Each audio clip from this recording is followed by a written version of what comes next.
The Boss Husband. Credit to the author. 1611-20. Ang mga pangalan po na nandito ay galing sa mga name generator. Kaya kung meron man pagkakatulad sa mga pangalan ng totoong tao o lugar, ito ay tunay na hindi sinasadya. Ang kwentong ito ay rated SPJ. Striktong patnubay sa mga walang jowa. Ito ay bawal din sa bata at matatandang walang asawa. Talagang naisip ni Justin na iligtas si Quentin dahil sa amo ni Karen, si Lourdes. Gayunpaman, kailangan ni Quentin na maisip ang sarili niyang negosyo. Natural, hindi siya maniniwala sa mga sinasabi ni Quentin at kailangan niyang mag-isip ng ibang paraan para makakuha ng kumpirmasyon. Bagamat labis niyang namiss ang kanyang pamilya, kailangan niyang tiisin ito at harapin muna ang angka ng law. Nang makapagdesisyon na siya, lumipad siya sa ilusyonaryong dimensyon kasama ang dalawang babae. Sa daan, napansin niya na ang kabundukan ay sobrang lamig, kasing lamig ng South Pole. Sinalanta ng mga bagyo ng nyebe ang mga kagubatan, na nagbabaon ng maraming bahay sa nyebe. Na dahilan para sumimangot siya. Kasabay nito, bahagyang nagbago ang ekspresyon ni Harlot, na para bang nagulat siya na ang labas ng mundo ay iba sa kanyang inaakala. Mukhang malaki ang laki ng problema mo, she teased. Kinagat ni Justin ang kanyang mga labi. Hindi ito problema sa akin, ngunit ito ay ibang kaso para sa mga ordinaryong tao. Hindi nagtagal ay pumasok sila sa ilusyonaryong dimensyon at tumungo sa angka ng law. Sa husay nina Justin at Harlot, hindi magiging mahirap na itago ang mga track sa ilusyonaryong dimensyon. Pagkatapos ng lahat, ang isa sa kanila ay nasa Changqing, at ang cultivation base ng isa ay napakalalim at malamang ay nasa itaas ng Yuqing. Nang makitang papalapit na sila sa kanyang bahay, nag-aalalang nagtanong si Mila, Justin, sa palagay mo papayag ba ang aking ama na sumama ako sa iyo? Paano kung hindi siya sumang-ayon? Dapat ba tayong? Bigla na lang siyang tumalikod at nag-inject ng Truyan sa kanyang acupressure point, pinutol siya at natamba siya. Nakasuot ng mapanuksong ngiti, pinagmasdan siya ni Harlot at nagkomento, Brat, gusto ka ng bago mong kasintahan. Bakit mo siya pinatalsik? Malupit iyon. Halika. Kakaiba ang takbo ng pag-iisip niya. Wala akong natatandaang binigay ko sa kanya ang anumang pangako, at siya mismo ang nag-i-imagine. Walang nangyari sa amin. Handa lang akong makipag-usap sa kanyang ama dahil naawa ako sa kanya at sa ilang komplikadong relasyon. Kung hindi, pinatay ko silang lahat. Sok-sok, sobrang dami mong dugo sa kamay mo. Hindi yan nakaayon sa daan ng langit at lupa, labag ito. Tumawa lang si Justin at walang pakialam na sinabi. Ano ang pagkakaiba? Hindi na mahalaga kapag nakontrol ko na ang daan ng langit at lupa. Biglang nabura ang ngiti sa kanyang labi nang may kung anong gumugulo sa kanyang isipan. Nangyari ito ng ilang segundo, at mabilis na nawala ang sensasyon. Ito ay tulad ng isang hindi pa natuklasang hiyas na bahagyang kuminang sa makapal na ambon. Kahit anong pilit niyang alalahanin, hindi nila maalala kung ano ang nilalaman ng sinag ng ningning na iyon. Nang tumalikod siya at tumingin kay Harlot, nakita niya na ang nine-tailed divine fox ay walang pakialam na sinusuklay ang kanyang buhok na para bang wala siyang kinalaman sa anumang bagay. Napalunok ng husto si Justin at naisip na maaaring binigyan siya ni Harlot ng ilang point ng hindi sinasadya. Gayunpaman, walang kabuluhan na sabihin ang mga ito. Kailangang matanggap ng isa ang paghahayag at maunawaan ito sa kanyang sarili upang ito ay maging pag-aari ng isa. Kaya, hindi siya umamin sa anuman at maaaring hindi niya ito ginawa ng same time. Ang mahinang sensasyon na iyon ay nagpabilis ng tibok ng kanyang puso, ngunit sinubukan niyang i-compose ang kanyang sarili sa pamamagitan ng paghinga ng malalim. Hindi pa ito ang oras para pag-isipan ito, ngunit makumpirma niya na nahihigitan ni Harlot ang landas ng langit at lupa. Sa sandaling iyon, ninakaw ni Harlot si Justin. Mukhang may pagkakataon ang batang ito. Sa isang kisap mata, nakarating na sila sa itaas ng angka ng law. Hiniling ni Justin kay Harlot na bantayan si Mila dahil walang makakakita sa kanila dahil sa kanyang cultivation base. Pagkatapos, hinubad niya ang piraso ng Dear Jade ni Mila. Gamit ang blinding leaf, inayos niya ang kanyang cultivation base sa tugatog ng Tai Ching stage, katulad ng bago siya pumasok sa Eye of the Sky Demon, pagkatapos ay dumaong sa kuta ng Law Clan. Sa sandaling lumitaw ang pang-aapi mula sa kanyang truyuan, isang malaking bilang ng mga tao ang lumitaw mula sa lahat ng panig. Sa kanila, mahigit 15 ang nasa yugto ng raw water. Gayunpaman, ang mga taong iyon ay maaaring baliwalain. Pagkatapos ng lahat, tanging sina Pancho at Quentin, ang mag-ama na duo na nasa yugto ng Tai Ching, ang maaaring gumawa ng isang hakbang mula sa kanya. Si Pancho, na naka-recover, at si Quentin, na ang cultivation base ay lalong umunlad, ay tumungo mula sa dalawang direksyon at sabay na dumaong sa harap ni Justin. Nang makitang si Justin ay hindi nasaktan at maaliwalas na nakatayo doon, si Quentin ay likas na tumingin sa paligid na may nag-aalalang tingin. "Nasaan ang anak ko?" tanong niya. Nagulat iyon kay Justin. Mukhang may pakialam siya kay Mila dahil agad niya itong tinanong.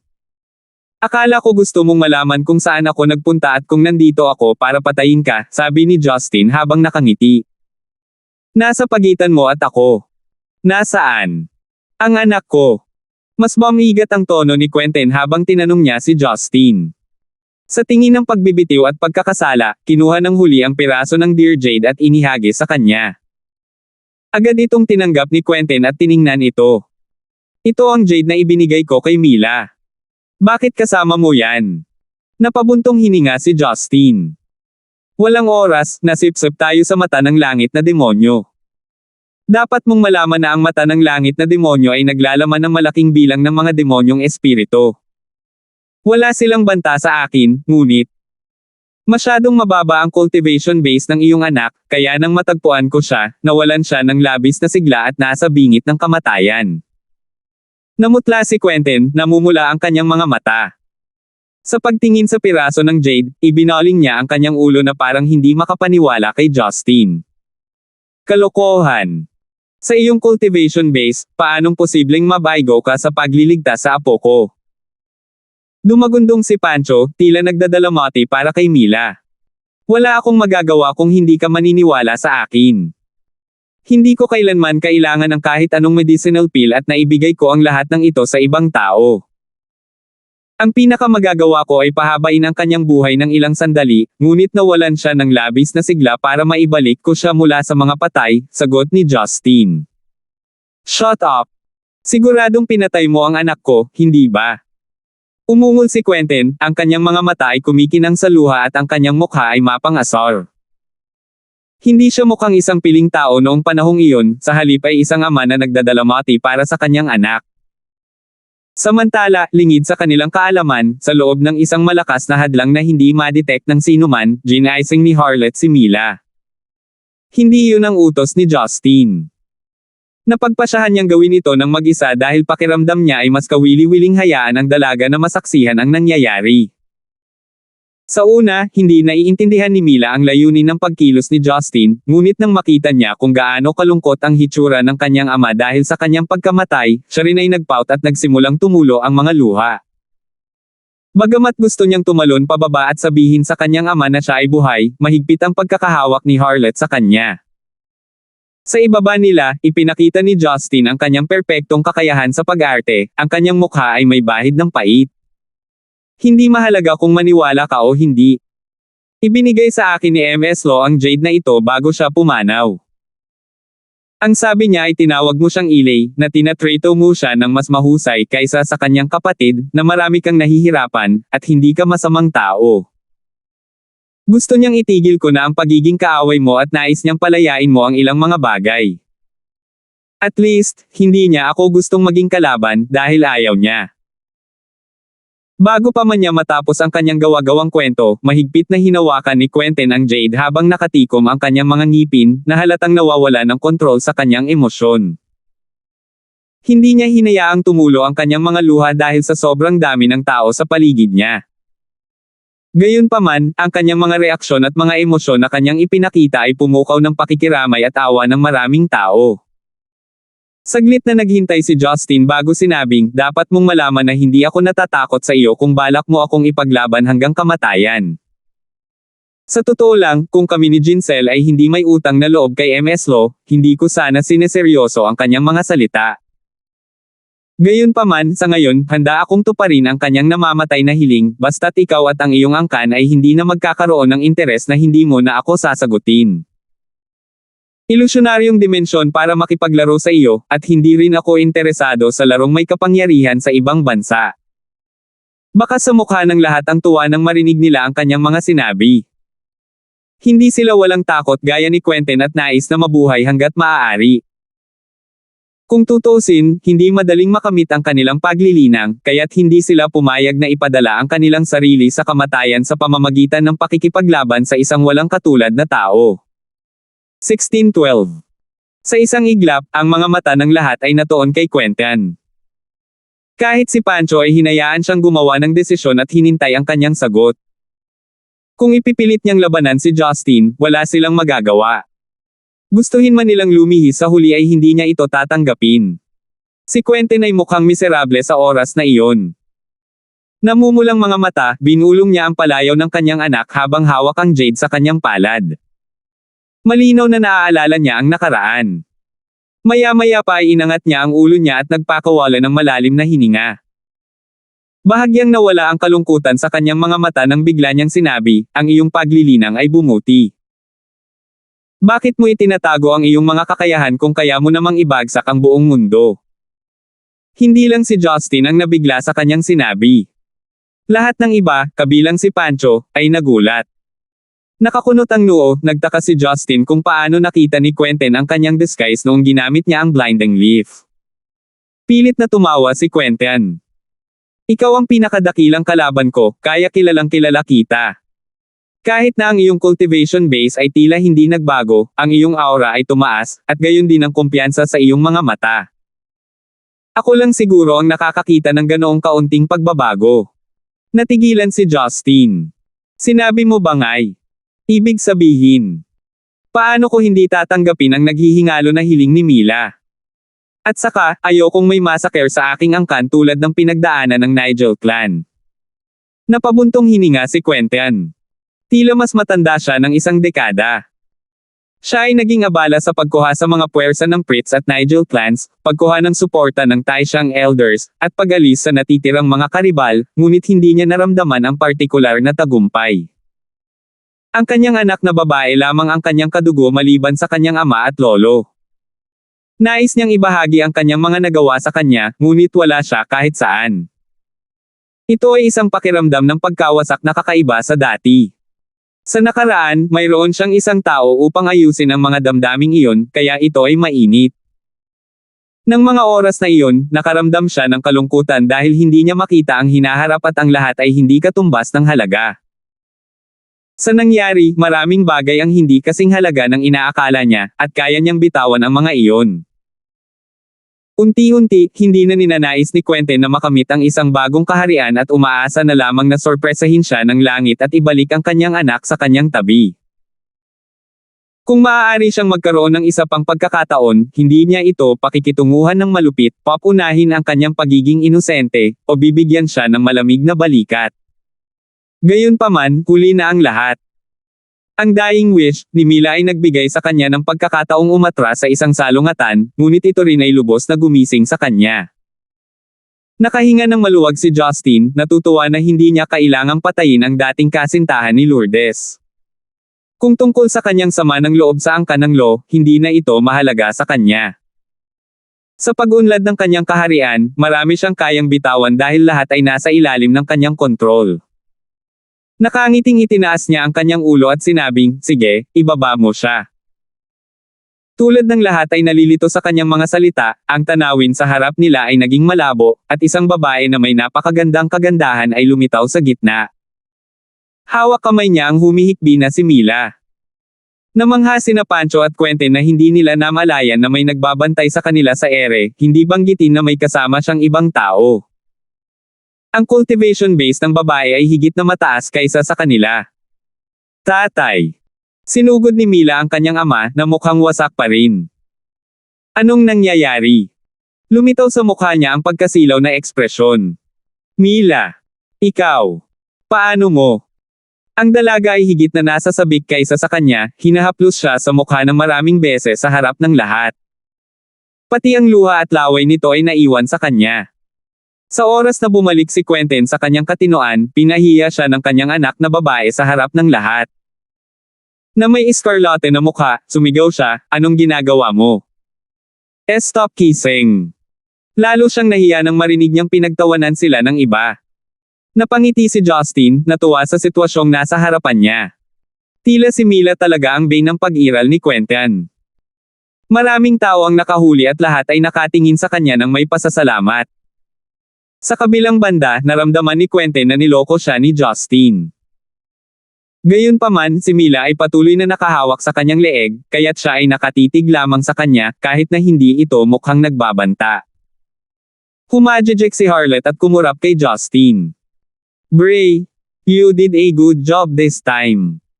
Akala ko ang alam mo lang lumaban at pumatay." Pinaikot niya ang mga mata nito sa kanya. "Marami kang dapat malaman tungkol sa akin. Sige. Naayos ko na ang mga bagay-bagay dito, kaya tara na." Ayaw nang manatili pa ni Justin, baka sabihin ni Mila ang mga bagay na makakapagpa-awkward sa kanya. Natural, si Harlot ay walang pagtutol sa kanyang mungkahi. Hindi nagtagal, nawala sila sa harap ng lahat. Sa bilis nila, walang makakahabol sa kanila. Sa oras na napagtanto ni Mila na wala na si Justin, huli na ang lahat. Sa pag-aakalang siya ay, pinabayaan, muli, tinadyakan niya ang kanyang mga paa at tinawag siya ng mga pangalan. Nagmamadaling tinanong siya ni Quentin kung ano ang nangyari habang wala siya dahil nag-aalala siyang may ginawa si Justin sa kanya. Kung paano pinaganda ni Mila ang kwento sa kanyang ama, si Justin ay ganap na walang kamalayan. Matapos umalis sa ilusyonaryong dimensyon, hindi siya lumipad kaagad sa dagat Mediteraneo. Muling nag-replay sa kanyang isipan ang eksena ng muling pagkabuhay ni Mila kasama ang kanyang ama, na naging dahilan para mamiss niya ang kanyang ina. Nag-alinlangan siya sandali at nagtungo sa Jarlingnan Military Zone. Dahil kailangan niyang ipaliwanag ang maraming bagay sa mausisa na si Harlot, hindi sila bumiyahe ng mabilis at titingin sa tanawin sa daan. Ang buong Zenek ay pumasok sa isang nakakatakot na taglamig, at karamihan sa hilagang rehiyon ay desyerto maliban sa ilang mga lugar. Maging ang temperatura sa katimugang mga rehiyon ay bumaba sa ibaba ng negatibong 10 degree sa araw at negatibong 20-30 sa gabi. Karamihan sa mga rehiyon sa timog ay walang heating, at ang mataas na paggamit ng mga air conditioner ay nagdulot ng madalas na mga short circuit na walang nag-aayos ng mga ito dahil sa snowstorm. Ang kaguluhan ay bumaba sa hilagang mga rehiyon. Hindi lamang madilim sa lahat ng dako, ngunit tumaas din ang bilang ng krimen. Ang mga milyonaryo ay nag-migrate sa ibang bansa, habang ang mayayaman ay nakakapagtago lamang sa bahay. Ang mga ordinaryong tao ang nagdala ng matinding pinsala. Nang dumating sina Justin at Harlot sa Jarlingnan Military Zone, ang tanawing sumalubong sa kanila ay walang alinlangan na ikinagulat niya. Walang tao sa zonang militar. Ang mga panestos ay hindi nababantayan, at ang tirahan ng commander ay desyerto. Iniuugnay ang eksenang iyon sa mga bagay na nakita niya kanina, ngumiti si Harlot at nagbiro, "Nako, walang kinalaman ang kaguluhan sa mundo sa hitsura ko, di ba?" Wala sa mood si Justin na makinig sa kanyang biro. Hindi niya siguro iisipin na problema ito kahit na mamatay ang lahat sa mundo. Baka sa kanyang mga mata ang pag-aalala at galit. Ang mga Diyos ay umiiwas tungkol sa paggana ng puso ng gaya, ngunit sa hitsura ng mga bagay, ito ay dapat na may kakayahang sirain ang sangkatauhan, kung hindi man sakupin ang mundo. Tingnan natin ang Central City. Walang pagkaantala, dinala niya si Harlot sa tirahan ni Gibson sa Central City. 80-70% ng mga residente ng Central City ang umalis, ngunit ang tirahan ng Gibson ay nanatiling maliwanag na naiilawan. Tinakpin na ng snowstorm ang mga landas, at ang mga gwardya ng pamilya Gibson ay masigasig na nililinis ang nyebe. Ang generator sa bahay ay nagtrabaho sa diesel fuel. Sa kabutihang palad, mayroon silang sapat na supply upang tumagal ng maikling panahon. Nang maramdamang nasa pag-aaral ni Gavin ang mga miyembro ng pamilyang Gibson, diretso silang pumunta doon. Ang mga Gibson ay nagsisiksikan sa harap ng mesa ni Gavin, nag-uusap ng isang bagay. Natakot sila sa tunog ng pagbukas ng pinto. Justin. Nang makilala ni Rebecca ang kanyang anak, tuwang-tuwa siya at umakyat para yakapin ito. "Anak. Sa wakas nakabalik ka na. Saan ka nagpunta? Hayaan mong tingnan kita. Ayos ka lang ba? Tinakot mo ako. Bakit ang tagal mong hindi maabot? Tumulo ang mga luha sa kanyang pisngi habang patuloy na hinahawakan ang mukha at katawan nito. Parang natakot siya na guni-guni niya lang iyon. 1613. Tuwang-tuwa si Gavin at ang iba pang miyembro ng pamilya. Ikinuyom ni Parley ang kanyang mga kamay sa tuwa. Walang alinlangan na nakaramdam sila ng pagkagipit nang mawala si Justin sa panahon ng isang krisis. Ang unang senior na opisyal ay nagpatuloy din sa pagtatanong kung nasaan siya, ngunit ang mga miyembro ng pamilyang Gibson ay walang ideya. Sa pag-aalis ng buong mundo sa Zenica at sa hanay ng mga tagapag-alaga na hindi maabot, itinuring din niya si Justin bilang kanilang tagapagligtas. Nag-iinit ang puso ni Justin nang maramdaman niya ang pananabik at pagmamahal ng kanyang ina sa kanya. Isang ngiti ang sumilay sa kanyang mukha habang inaalaw niya, "Nay, huwag kang umiyak. Ipapaliwanag ko sa iyo ang lahat. Okay lang ako." Kinailangan siya ng maraming pagsisikap para ma-mollify si Rebecca. Noon lang nila namalaya na may isang magandang babae sa likuran niya. Bagamat sinubukan ni Harlot na takpan ang kanyang kagandahan, maganda pa rin ang kanyang hitsura, tulad ng reincarnation ng isang diyosa. Mahirap para sa mga ordinaryong tao na malayo ang tingin sa kanya. Sa kabutihang palad, ang mga naruroon ay hindi karaniwang tao, kaya hindi nila ikinahiya ang kanilang sarili. Higit pa rito, maraming magagandang babae ang kasama ni Justin. Ang babaeng ito ay si Justin. Itinuring ni Rebecca si Harlot ng may interes at hindi gusto. Malamang ay ipinapalagay niya na ang kanyang anak ay abala sa pagpapasaya sa kanya. Isang mapait na ngiti ang nabuo sa mukha ni Justin, at binigyan niya sila ng simpleng pagpapakilala kay Harlot sa iba. Dahil mahirap ang sitwasyon, hindi na kailangang itago ang ilang bagay. Kaya, ibinahagi niya ang lahat, tulad ng 10,000 Demon Realm, ang mga demonyo, at ang mga cultivator ng Diablo. Nagulat din si Gavin nang malaman na ang babaeng nauna sa kanila ay isang nine-tailed divine fox na mahigit 50,000 taong gulang. Nang makita ang kanyang kabataang hitsura, nahirapan siyang tanggapin na may nakikilala siyang buhay na fossil. Nakahinga ng maluwag si Rebecca nang matiyak niyang hindi si Harlot ang kasintahan ni Justin. Kung hindi niya alam kung paano makihalubilo sa isang manugang na mas matanda sa kanya ng 10,000 taon. Tahimik na nakinig sa kanila si Harlot na may mahinang ngiti. Paminsan-minsan, kinukuha niya ang mga libro ni Gavin o naglalaro sa mga electronic device, kaya hindi siya nababato. Nang ikwento ni Justin ang kanyang karanasan, may naalala si Rebecca at nagtanong, "Justin, alam ba ni Marian at ng iba pa na nakabalik ka na?" Umiling si Justin. "Hindi, umuwi ako kaagad nang malutas ko ang bagay sa ilusyonaryong dimensyon." Ang tugon nito ay nagpasaya sa kanya. Muli niya itong niyakap ng masigla na para bang nawala ang dati niyang kalungkutan at hindi na alintana ang lamig. "I knew it. My son is the best. Ang bait mo na bisitahin muna ako." Medyo namula si Justin. Pakiramdam niya ay parang maliit na bata ang pagtrato sa kanya ng kanyang ina. Samantala, humajijek si Harlot na tila nag-e-enjoy sa kanyang awkward na reaksyon. Tumikim si Gavin at ginulo ang payapang bonding moment ng mag-ina. "Justin, alam mong ipaalam mo sa kanila na ikaw.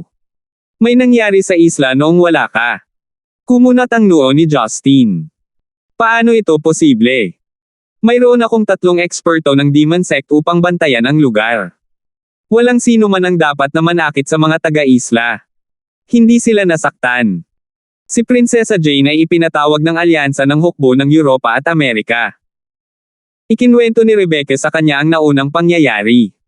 Biglang naging malungkot ang ekspresyon niya. Wala siyang pakialam sa Noah Ark, ngunit hindi niya matitiis ang katotohanan na naglakas loob silang agawin si Jane nang malaman nilang babae niya ito. Pagkatapos mag-isip sandali, sinabi niya, "Masyadong mababa ang temperatura sa Central City, at hindi ligtas dito. Dadalhin ko muna kayong lahat sa isla." Si Rebecca ay mukhang problemado at tumingin kay Gavin. Umiling ang matanda. Ang 4 na pangunahing angkan at ang unang senior na opisyal ay sumang-ayon na gagamitin namin ang aming mga puwersa upang protektahan ang mga mamamayan. Hindi kami aalis sa Central City hanggang sa huling sandali.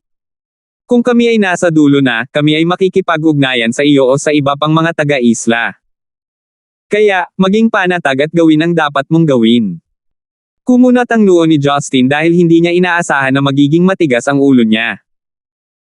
Marahil, mas tumpak na ilarawan ang kanyang pagmamatigas bilang pagmamalaki ng isang miyembro ng pamilya Gibson at ang misyon na itaguyod ang kaluwalhatian ng kanyang pamilya.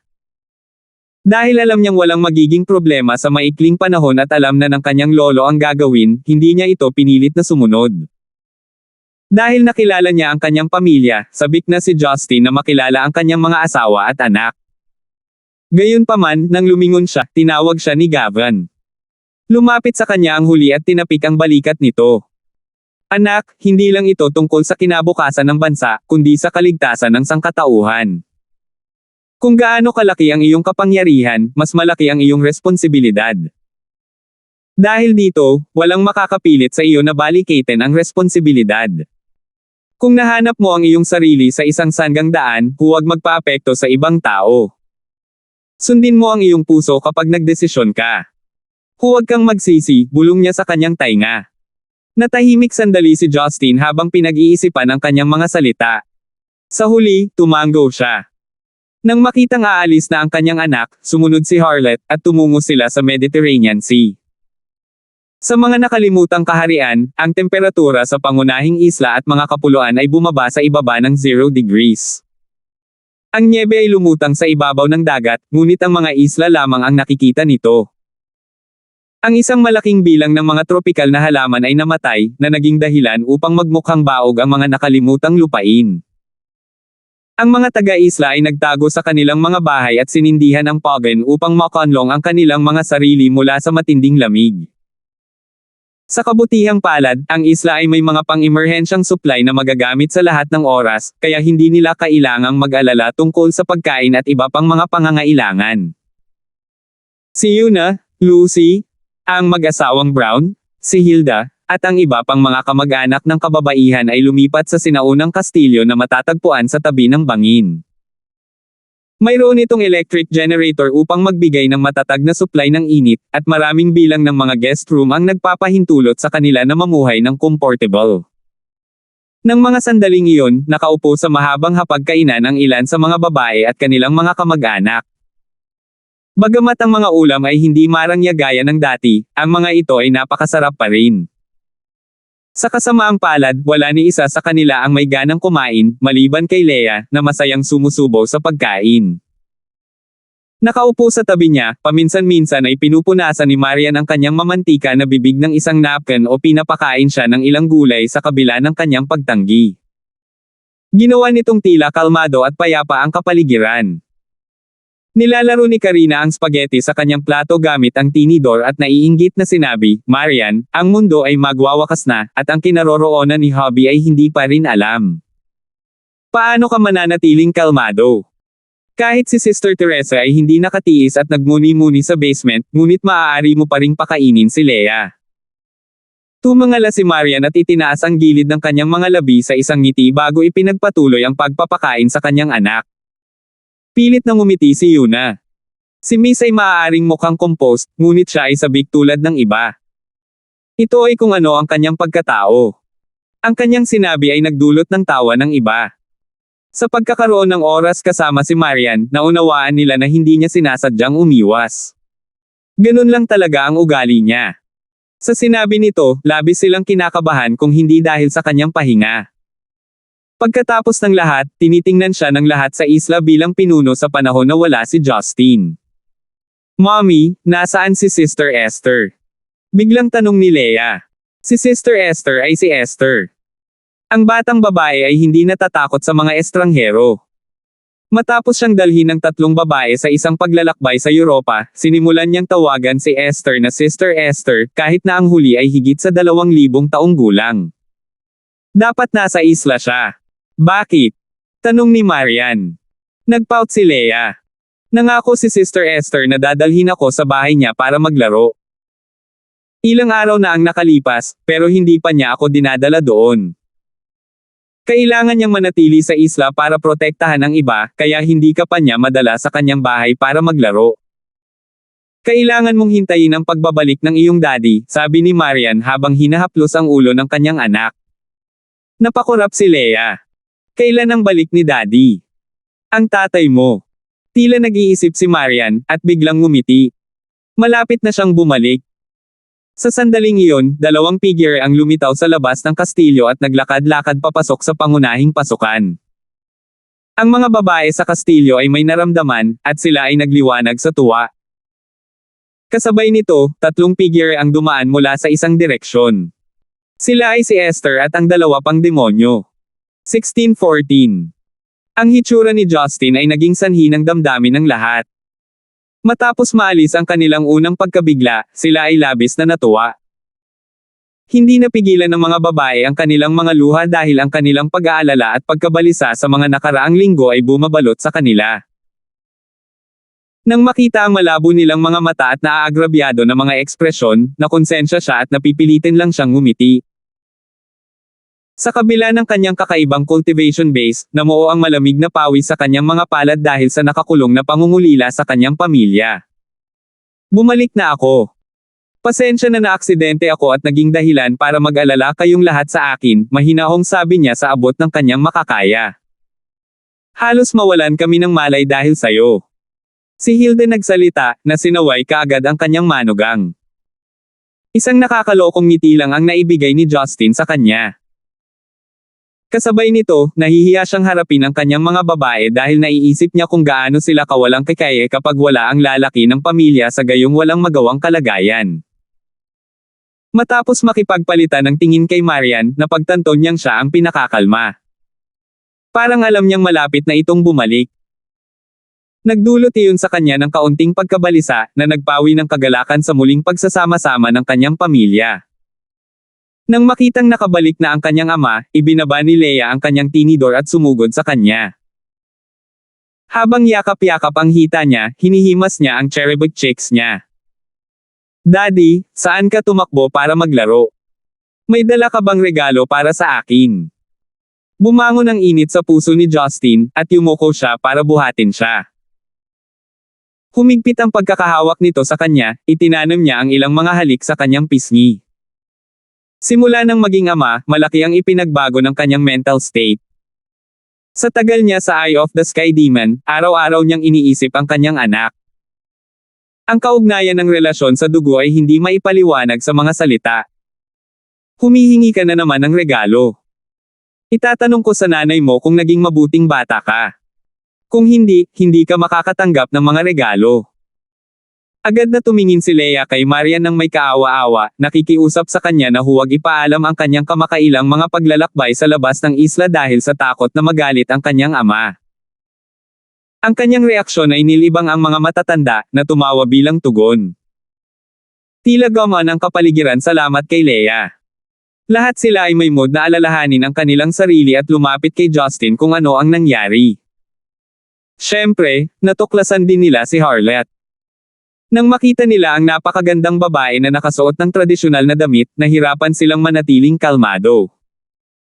Sa totoo lang, siya ay kasing akit ni Marian ngunit mas nakakaintriga at mapang-akit. Hindi pinansin ni Harlette ang kanilang mga titig at tinitingnan ang mga dekorasyon sa kastilyo. Nagningning pa ang mga mata niya habang nakatitig sa malaking telebisyon at home theater system. Sinabi ni Justin sa lahat na maupo upang maisalaysay niya ang pasikot-sikot ng sitwasyon. Bago iyon, sa wakas ay pinigilan ni na Esther, Queenie, at Wenchong, na kanina pa nagdadabog sa labas ng kastilyo, ang kanilang pananabik at pumasok. Ang mga miyembro ng Queen Clan ay may kakaibang paraan upang makilala ang isa't isa. Sa madaling salita, naramdaman nila ang pamilyar na amoy ng mga fox. Bagamat hindi pa nila nakilala ang kanilang ninuno, maaari silang maghinuha sa pamamagitan ng kanyang pabango at malalim na cultivation base. Gayunpaman, ang maligayang balita ay dumating ng biglaan kaya nahirapan silang paniwalaan. Ang tatlong demonyo ay nakatayo sa koridor, nakatingin kay Harlette, na nakatingin sa paligid ng living hall, mula sa malayo.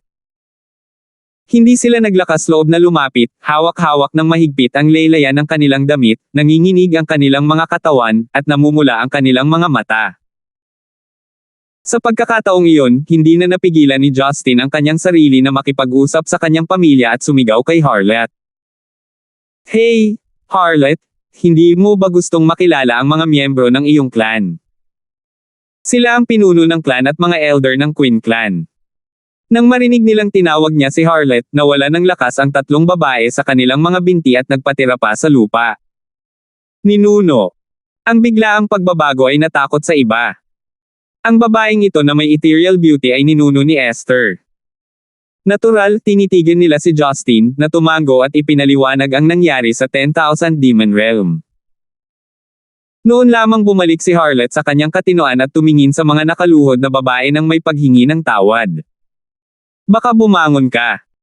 Masyado akong naging abala sa mga nakakaakit na bagay dito kaya napabayan ko kayong tatlo. Ano ang mga pangalan nyo? Maingat na tumayo ang tatlong babae at nagpakilala. Sabay-sabay silang umiling at sinabing wala siyang ginawang masama at sila ang may kasalanan sa panghihimasok. Alam ng mga naruroon na ang tatlong demonyo ay libu-libong taong gulang na, kaya't naaliw sila nang makita silang mukhang takot na parang mga batang nakikipagkite sa kanilang mga magulang. Nakangiting lumapit si Harlot at hinaplos ang kanilang mga ulo. Bagamat parang magkasing edad sila sa hitsura, ang paraan ng paghaplos niya sa kanila ay kahawig ng ugali ng isang matanda sa maliliit na bata. Biglang nagningning sa berde ang kanyang mga mata na parang dalawang berdeng hiyas. Ganoon din ang nangyari sa tatlong babae, ngunit lumabo ang ningning sa kanilang mga mata. Pagkaraan ng ilang sandali, tumango si Harlot. Iniwan ko ang angkan 50,000 taon na ang nakalilipas, ngunit natutuwa akong minana mo ang pinakamarangal at pinakamalinis na linya ng dugo sa aming angkan. Ako ay nasisiyahan na ang isang malaking pagkakamali ay hindi nangyari dahil sa akin. Mariing umiling si Esther. Hindi. Ninuno, ikaw ang kaluwalhatian ng aming angkan. Ang pagbangon at pagbagsak ng angkan ng Queen ay hindi lamang nakasalalay sa iyo. Palagi kaming naniniwala na ikaw ay buhay pa. Mula ngayon, kailangan ka pa rin naming akayin kami sa bagong taas. Bahagyang ngumiti si Harlot ngunit hindi tumugon sa kanyang pahayag. Huwag mo akong tawaging ancestor, mukha ba akong matanda? Hindi iyon. Namula ang tatlong babae, iniisip kong nasaktan ba nila si Harlot. Umupo si Harlot sa sopa at sinabi kay Justin, anak, hindi ako nagmamadaling makipag-usap sa aking mga inapo. Wala ka bang seryosong bagay na pag-uusapan? Sige. Sa sandaling iyon, lumabas na sina Teresa, Karen, at ang iba pang babaeng nagsasaka. Lahat sila ay buong pananabik na naghihintay sa paliwanag ni Justin. Kaagad, nagsimula siyang magbigay ng maikling salaysay ng kanyang nakaraang karanasan, na inalis hanggat kaya niya ang tungkol kay Mila at sa mga demonyong espiritu. Matapos ipaliwanag kung bakit hindi siya makabalik sa oras, mabilis niyang tinanong ang kalagayan ni Jane. Kung ikukumpara sa pandaigdigang pagbaba ng temperatura at sa puso ni Gaia, mas nag-aalala siya sa paghahanap sa kanyang babae. Hobby, noong wala ka, inimbestigahan namin na ang Amerika at ang mga pangunahing bansa sa European Union ay nagtayo ng isang napakalaking base militar sa kabundukan ng Ethiopia. Mas mataas ang temperatura doon, at kakaunti ang populasyon. Mas maginhawa rin ang transportasyon ng mga mineral. Plano nilang itayo ang Noah Ark doon at dalhin ito sa ilalim ng tubig. Si Jane ay dapat nandoon. Dahil si Janaea ay dapat na nandoon. Ark. Kung hindi, maaari siyang bumalik ng mag-isa dahil sa kanyang cultivation base, paliwanag ni Rose. Ngumisi si Justin. Noah Ark. Kasinungalingan lang yan para linlangan ang sarili nila. Sa kasalukuyang teknolohiya ng tao, walang kwenta para sa kanila na gumawa ng kahit ano kung plano ng mga Diyos na lipulin sila. Kahit si Jane ay hindi kayang talunin ang mga Diyos sa pamamagitan ng teknolohiya. Nararamdaman niya na ang mental-espiritual na enerhiya na nasa loob ng kabanalan ni Hades ay umabot sa bagong taas. Katumbas ito ng tunay na yuan sa full cycle ng Tai Ching sa mga tuntunin ng purong mental-espiritual na sigla. Kung ang sitwasyon ay patuloy na umunlad sa ganoong paraan, ang kanyang mental-espiritual na enerhiya ay makakarating kay Shang-Ching. Dahil ang kanyang pagka-Diyos ay minana, hindi pa niya nailalabas ang buong potensyal nito. Bukod dito, si Poseidon, Athena, at ang iba pa ay orihinal na mas makapangyarihan kaysa sa kanya. Iyon ay isang posibilidad na ang batas sa kalawakan ni Poseidon ay nasa Shang-Ching, kahit papaano. Sa harap ng gayong mga Diyos, wala siyang tiwala na labanan sila, kahit na siya ay nasa Shang-Ching Heavenly Lightning.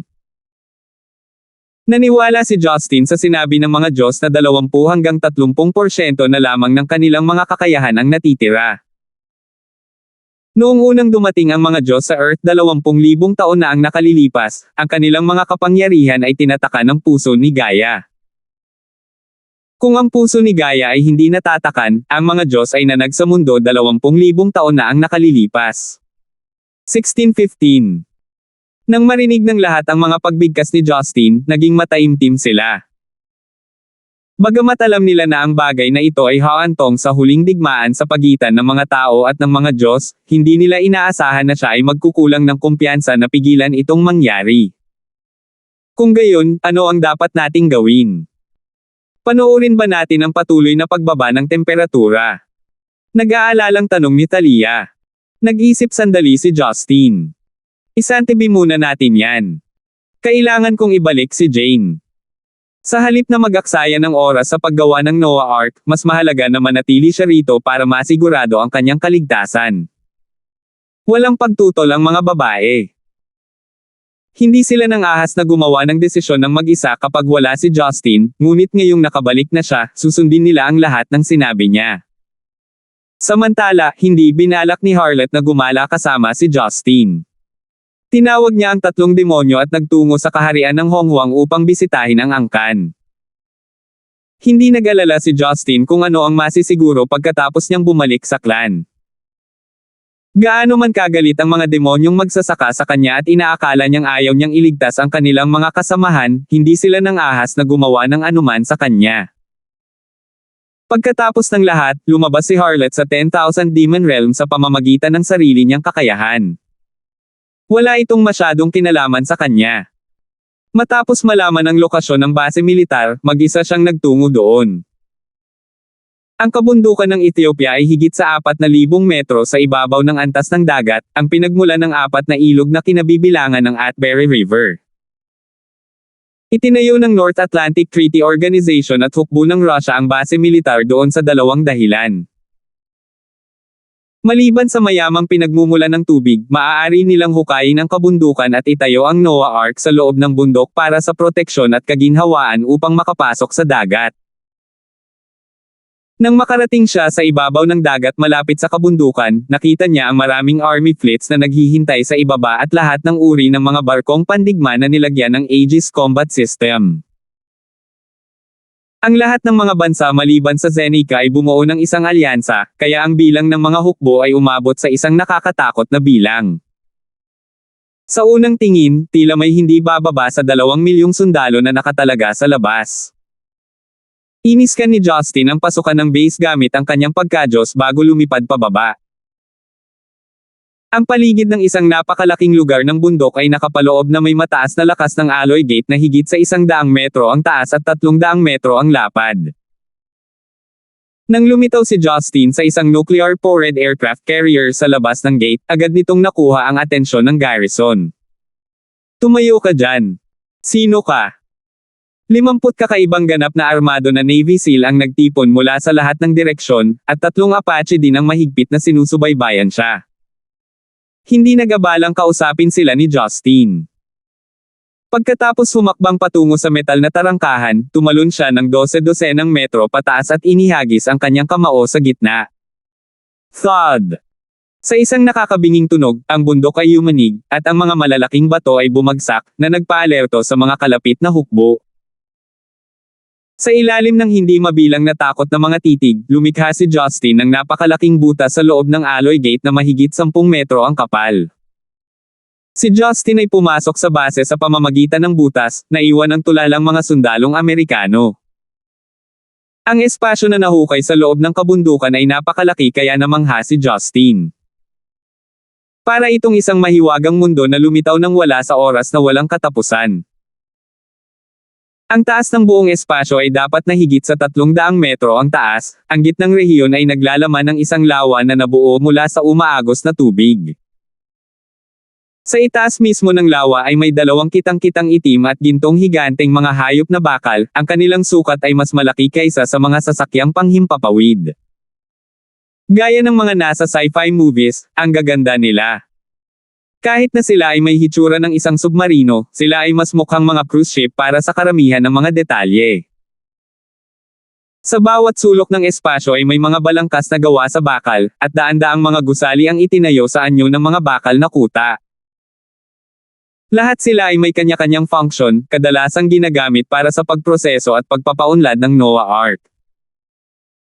Ang mga puting ilaw ay sumilaw sa kalangitan na parang mga bituin, nagniningning mula sa itaas at nagbibigay liwanag sa buong lugar. Ang mga manggagawa, mananaliksik, at supervisor ay abala lahat bilang mga bubuyog, na ginagawa ang kanilang trabaho sa mundong ito.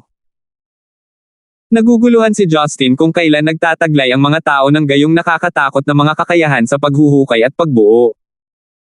Pagkatapos ng lahat, ito ay hindi isang maliit na proyekto. Ang base na iyon ay maaaring ituring na mahimalang mundo ng tao. Dahil sa malakas na pagpasok ni Justin, ang mga sirena ay umalingaw-ngaw sa loob ng kalawakan, at ang mga pulang ilaw ay kumikislap sa lahat ng sulok. Attention, everyone! Attention, everyone! Isang nanghihimasok ang lumabag sa perimeter. Habang ang ilan sa mga manggagawa ay nalilito pa rin, isang malaking bilang ng mga sundalo at tagapag-alaga ang lumitaw mula sa lahat ng lugar, na sumugod patungo kay Justin. Di nagtagal, napagtanto niya na ang sitwasyon doon ay mas komplikado kaysa sa inaakala niya dahil hindi lamang mga tao ang naroon. Isang malaking grupo ng mga tao ang nakasuot ng itim na may balat na kasing puti ng nyebe na dumagsa.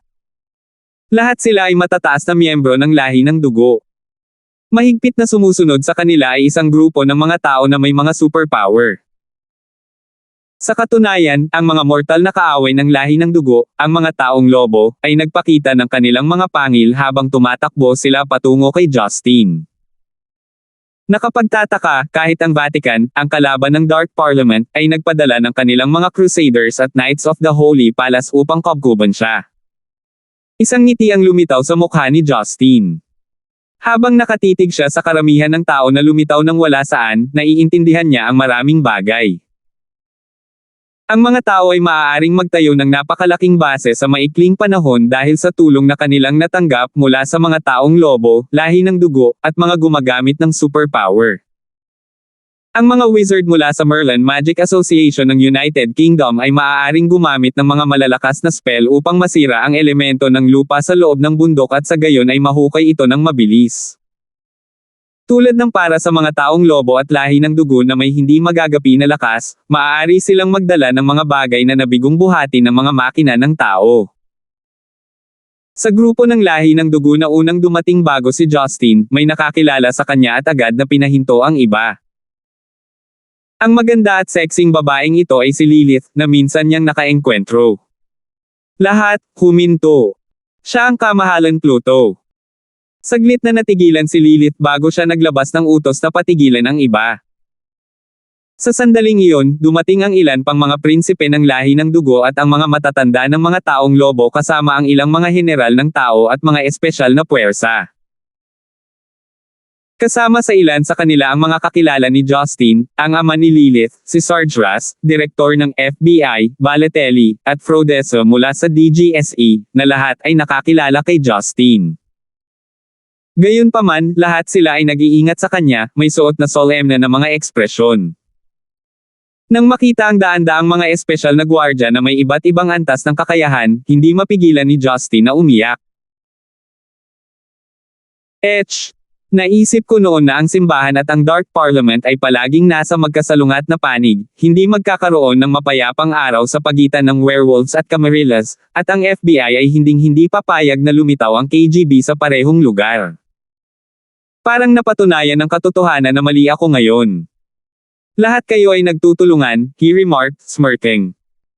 Alam ng mga kilalang tao na naruroon ang kanyang hitsura dahil si Hades ay matagal ng isa sa mga Diyos na kilala ng mga tao. Dahil sa sitwasyon sa pagitan ng mga tao at mga Diyos, natural silang nakaramdam ng kaba. Kamahalan, hindi nararapat na magpakita ka rito, nakasimangot na sabi ni Sarge Ras. Napangiti si Justin. Sarge Ras, gumaling na ba ang mga sugat mo?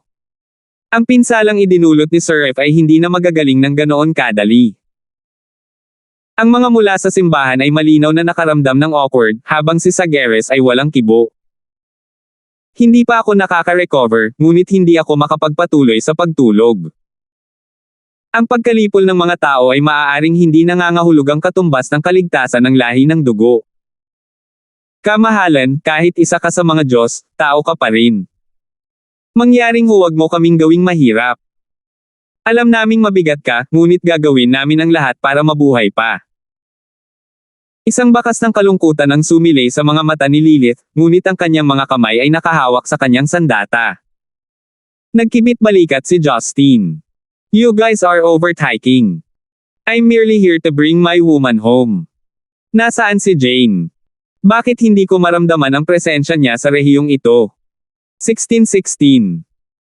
Kahit na nagalit si Justin sa pagtutulungang sinakop ng mga bansa si Jane, naiintindihan niya ang survival instinct ng mga tao dahil ang kanilang buhay ay nasa linya. Ngayong nakabalik na siya, hindi na siya basta-basta makakaupo, kaya't dumating siya para iuwi si Jane.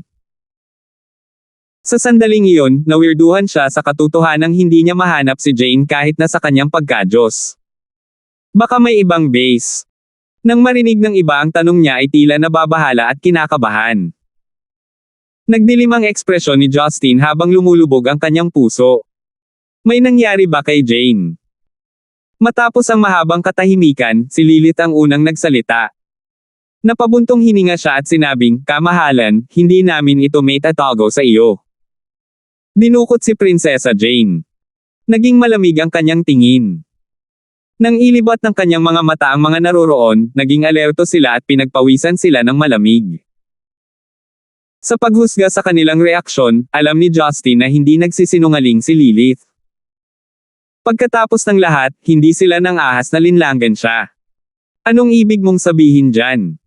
Tanong niya sa pinakakalmang tono na kaya niyang gawin. Paliwanag ni Sarge Ras, nangyari ito noong gabi 3 taon na ang nakalilipas. Isang eksperto ang pumasok sa base at dinala si Prinsesa Jane. Hindi namin masabi kung paano nila ito nagawa, ngunit sa paghuhusga mula sa kanilang mga galaw, dapat silang mga Zen icon cultivator. Dahil medyo nahirapan si Prinsesa Jane, napigilan siya ng mas malakas na lakas. Hindi mapalagay si Justin. Maaaring ito ay isang tao mula sa ilusyonaryong dimensyon. Ngunit wala silang dahilan para dukutin si Jane, pareho para sa mga demonyo at demonyong magsasaka mula sa kaharian ng Honghuang. Kamahalan, hindi namin ito ipinaalam sa iyo ng mas maaga dahil hindi namin alam ang iyong kinaroroonan. Ang pagtatayo ng Arca ni Noah ay nananatiling pangunahing layunin namin kahit na nawala si Prinsesa Jane. Wala kaming lakas ng loob na magkaroon ng anumang mga sakuna dahil nakikipagkarera kami sa oras, sabi ng isang general na nakasuot ng unipormeng militar. Alam ni Justin na walang kabuluhan ang pagkabalisa. Parang may dumukot talaga kay Jane, pero hindi alam ang motibo nila. Gayunpaman, dapat ay maayos siya dahil papatayin nila siya kung gusto nila sa halip na dumaan sa gulo para kidnapin siya.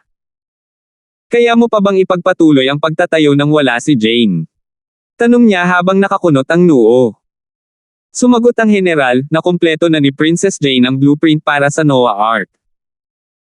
Bagamat may ilang maliliit na detalye na nangangailangan ng karagdagang talakayan, tiwala kami na matatapos namin ang konstruksyon ng mabilis gamit ang aming lakas tao mula sa buong mundo, sagot ng general. Nagulat si Justin. Nagawa nga ni Jane na magdisenyo ng napakalaking barkong pandigma sa napakaikling panahon. Naisip na ba niyang gumawa ng ganito dati? Ano bang nasa utak niya? Sa kabila ng mga tanong sa kanyang isipan, alam niyang iyon ang hindi niya pinagkakaabalahan ngayon. Kailangan niyang mag-isip ng paraan para mahanap si Jane. Hanggat siya ay nasa Earth, dapat niyang mahanap siya. Tungkol naman sa puso ni Gaia, kailangan din niyang makaisip ng solusyon. Saktong pagtalikod niya, biglang naglakad si Lilith at nagtanong, "Kamahalan, tutulungan mo ba kami?" Huminto si Justin sa kanyang paglalakad at lumingon, binati lamang siya ng umaasam at umaasang mga tingin. Bagamat maayos ang pagtatayo ng arko ni Noah, alam ng lahat sa base, kabilang ang mga pangunahing puwersa, na ang tunay na pagsubok ay hindi ang pagbaba ng temperatura ng mundo, ngunit kung patayin man o hindi ng mga Diyos ang mga tao. Nasaksihan ng mga taong tulad ni Sarge Ross ang husay ni Justin, kaya nakaramdam sila ng pangamba tungkol sa posibilidad ng pakikipaglaban sa iba pang 11 Diyos. Bigla na lang siyang nakaramdam ng emosyon na hindi pa niya nararanasan. Noong nakaraan, hindi niya naisip na may pagkakaiba ang pagiging tao o Diyos na may minanang pagka-Diyos. Siya ay si Justin pa rin, isang tao at isa ring Diyos. Noon lang niya naunawaan na ang mga tao at mga Diyos ay dalawang magkaibang lahi. Sa mundo ng mga hayop, ang dalawang magkaibang species ay maaaring mamuhay ng mapayapa ng magkasama sa loob ng maraming taon, ngunit may pagkakataon na ang mas malakas ay makakain ng mas mahina dahil sa gutom. Ilang sandali lang bago ito nangyari, at wala itong kinalaman sa mga sentimiento o moral. Ibinuko ni Justin ang kanyang mga labi para magsalita ngunit hindi niya mabuo ang pangungusap. Sa huli, isang buntong hininga lang ang lumabas sa kanyang mga labi. Baka sa mukha nila ang pagkadismaya nang hindi siya sumagot. Gayunpaman, inaasahan na nila ang magiging resulta dahil hindi niya kayang lumaban sa isang malakas na grupo ng mag-isa. Hindi nagtagal ay umalis si Justin sa base at bumalik sa The Forgotten Realms. Sa kanyang pag-uwi, binagalan niya ng husto ang kanyang lakad, na naglagay din sa kanya ng solemn na mood. Pagdating niya sa itaas ng isla, naramdaman niyang may mali at mabilis na lumitaw sa kastilyo. Sa living hall, ang kapaligiran ay nakakatakot. Nakaupo lahat ang mga babae at mga kamag-anak nila, nakatingin sa isang hindi pamilyar na lalaki. Nakaupo siya sa karaniwang pwesto ni Justin, nakasuot ng medyo lumang puting kamisete na tugma sa kulay abong slacks. Ang buhok naman niya, parang pinatrim siya ng hairdresser sa tabing daan. Walang buhok sa mukha ang lalaki, matangos ang baba at medyo gwapo ang facial features. Kung hindi dahil sa kanyang nakakalungkot na titig na nagmukhang matanda sa kanya, kukunin na sana siya ng isang mag-aaral sa unibersidad. Napasimangot si Justin nang makita niya ang Feng Xiang bracelet ni Marian sa kanyang kamay. Bukod dito, hinihimas-himas niya ito na parang isang kayamanan. "Hobby, bumalik ka na." Lumapit si Marian at binati siya habang nakayakap si Leia. "Ang senior na ito ay naghihintay sa iyo," dagdag niya na may ngiti sa kanyang mukha. Si Marian lang siguro ang kalmado dito. Para bang hindi siya nag-aalala sa kakaibang bagong dating. "Bakit nasa kanya ang Feng Xiang bracelet?" tanong ni Justin. She smiled resignedly at sumagot, "Kinuha niya ito sa akin pagpasok niya. Hindi tayo katugma sa kanya." Tumango siya at kinumpirma na maayos sila ni Leia bago naglakad pasulong para magtanong, "Sino ka?" Nagtaas ng ulo ang misteryosong lalaki at tumawa. "Binata, hindi ka dapat makipag-usap sa isang elder nang walang pakundangan. Ang Feng Xiang bracelet na ito ay pagmamay-ari ng asawa ko. Ibalik mo sa kanya." Hindi nasisiyahan si Justin, ngunit hindi siya maaaring makipagtalo sa kanya dahil sa ilang kadahilanan. Gayunpaman, tumaas ang isang kilay ng lalaki at itinuro ang bracelet. "Nagkataon lang iyon. Pag-aari din ito ng asawa ko." Lahat, kabilang si Justin, ay natigilan sa kanyang pahayag. Baliw ba siya? Kahit na nasa tuktok ka ng Shangqing, baka hindi ka manalo laban sa akin. Kaya, mas mabuting ibalik mo ito sa aking asawa bago mo ako galitin. Ang pagbigkas ni Justin ay nagdulot ng kaguluhan sa silid. Ang misteryosong lalaking ito ay may cultivation base ng summit ng Shangqing. Kanina, narinig nila mula kay Justin na dumaan siya sa makalangit na kidlat na kapigatian ng Shangqing, kaya inakala nilang walang tao ang maaaring magkaroon ng cultivation base na higit sa kanya. Gayunpaman, isang halimaw ang lumitaw sa kanilang harapan. 1617.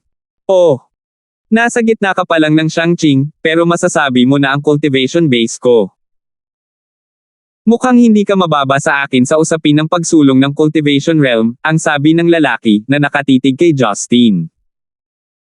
Matapos makatanggap ng ilang, hindi sinasadya, na pointer mula kay Harlot at sa pamamagitan ng kanyang hindi kapani-paniwalang kakayahan sa pag-unawa, si Justin ay talagang dumaan sa mabilis na pag-unlad sa larangan ng paglilinang. Gayunpaman, tumagal ng oras upang maipan ang True Yuan, kaya nasa gitna pa rin siya ng Shang-Ching. Palaisipan sa kanya na pupurihin siya ng lalaki at tila natutuwa sa kanyang mga nagawa. Sino ka ba talaga? Bakit mo ako hinahanap? Tanong ni Justin habang nakakunot ang noo. Tumayo ang lalaki at naglakad palapit sa kanya. Hindi siya nagabala na maging magalang, tinitigan si Justin sa mata at sinabing, walang anuman. Gusto ko lang subukan ang iyong galing. Bago niya natapos ang kanyang pangungusap, siya ay gumawa ng isang malaking hakbang pasulong at hinawakan ang kwelyo ng huli. Nanlaki ang mga mata ni Justin sa hindi makapaniwala nang malaman niyang nabigo siyang umiwas. Ang hakbang na ginawa ng lalaki ay maaaring parang wala sa iba, ngunit naramdaman ni Justin ang isang hindi pa nagagawang daw mula rito. Parang hindi gumalaw ang lalaki sa orihinal na lugar, ngunit hinawakan niya ang kwelyo ni Justin. Sa katunayan, karamihan sa mga babaeng nag-cultivation ay nalilito dahil ang lalaki ay naglakad patungo kay Justin sa napakabagal na bilis, ngunit ang huli ay hindi umiwas o sumalungat. Hindi ito angkop na lugar para sa away. Ipapasakay kita. Naguguluhan pa rin si Justin sa sitwasyon nang buhatin siya ng lalaki at itinapon palabas ng kastilyo. Siya ay itinulak sa hangin sa itaas ng dagat sa 200 kilometro bawat oras, tulad ng isang shell ng tao. Nang siya ay nagpapatatag, ang lalaki ay lumipad palabas ng kastilyo at tumayo sa kanyang harapan na may ngiti sa kanyang mukha. Sa sandaling iyon, natitiyak ni Justin na ang lalaki ay hindi nagkikimkim ng mali siya at talagang nilayo na makipagsapalaran sa kanya. Kung hindi, maaaring sumalakay ang huli nang mahuli siya kanina. Malawak ang lugar na ito.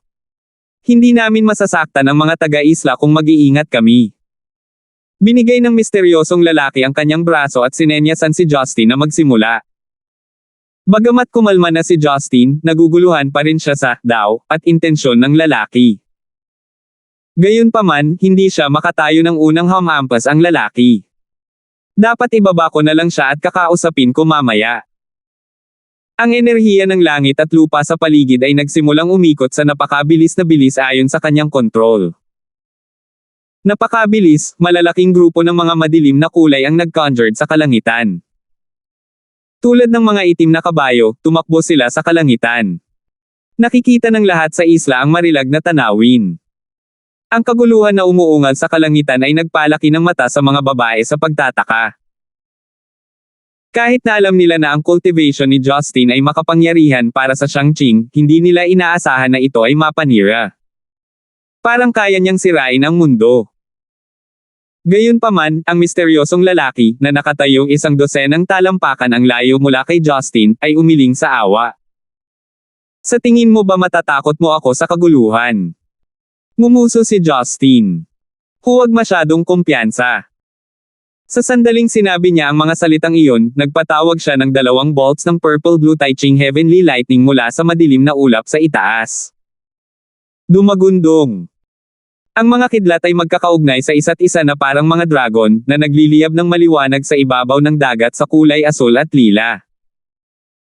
Ang misteryosong lalaki ay tila hindi umiwas, hinayaan ang Taiching heavenly lightning bolts na tamaan siya. Kumunat ang noo ni Justin. Ganun ba siya kabagal na hindi niya maiiwasan ang kahit isang heavenly lightning bolt? Iyan ay hindi makatwiran. Nararamdaman ko pa rin ang true yuan niya, at hindi ito humihina. Pwede ba? Hindi. Lumubog ang kanyang puso. Nang makaramdam siya ng hindi magandang pakiramdam, may sumipa sa kanyang likod. Thud! Sa kabila ng mapurol na tunog, ang lakas na naramdaman niya sa kanyang likod ay halos libu-libong kilo, na nagpababa sa kanya. Para bang siya ay isang sinag ng laser, lumipad si Justin ng daan-daang metro pasulong sa dagat. Ang malakas na hampas na iyon ay naging sanhi ng kanyang pakiramdam na parang dinurog ang kanyang mga organo, at halos maubo siya ng isang subo ng dugo. Ang katawan ni Justin ay teknikal na hindi magagapi, ngunit ang sipa mula sa misteryosong lalaki ay naglalaman ng kanyang tunay na yuan ng tuktok ng Shang-Chi, hindi pa banggitin na ang kanyang kapangyarihan ay nakatuon lahat sa kanyang binti, kaya't ang puwersang dala ng sipa ay mas malaki kaysa sa Shang-Chi Heavenly Lightning. Nawala ang isip ni Justin. Habang nagkakalat ang enerhiya ng langit at lupa, natural na naglaho ang madilim na ulap. Hingal na hingal siya habang lumilipad pabalik sa langit mula sa malalim na dagat. Siya ay malinaw na galit, na pinatunayan ng kanyang namumula na mga mata. Ikaw ay naghahanap ng kamatayan. Siya snarled. Umiling ang lalaki at bumaantong hininga. Walang silbi. Kahit na may mas mataas kang daw, kaysa sa akin, hindi ka mananalo laban sa akin dahil hindi mo alam kung paano gamitin ito. Sa palagay ko, ang paghahanap sa iyo para makipag-spar ay isang boring na bagay. Bata, napakabata mo pa, at parang hindi angkop para sa iyo na pasanin ang mabibigat na responsibilidad. Stop talking nonsense with me. Get straight to the point. Sino ka? Hindi ginamit ni Justin ang Shang-Chi Heavenly Lightning dahil natatakot siyang patayin ang lalaki ng direkta, ngunit sa pagbabalik tanaw, pinagsisihan niya ang pagiging maawain. Napangisi ang misteryosong lalaki. Bakit parang bata ka na tumangging umamin ng pagkatalo pagkatapos matalo? Hindi mo ba naiintindihan? Kahit na si Tai Ching, Shang-Chi, o kahit si Yu Ching Heavenly Lightning, hindi mo ako matatalo dahil hindi mo ako kayang matamaan.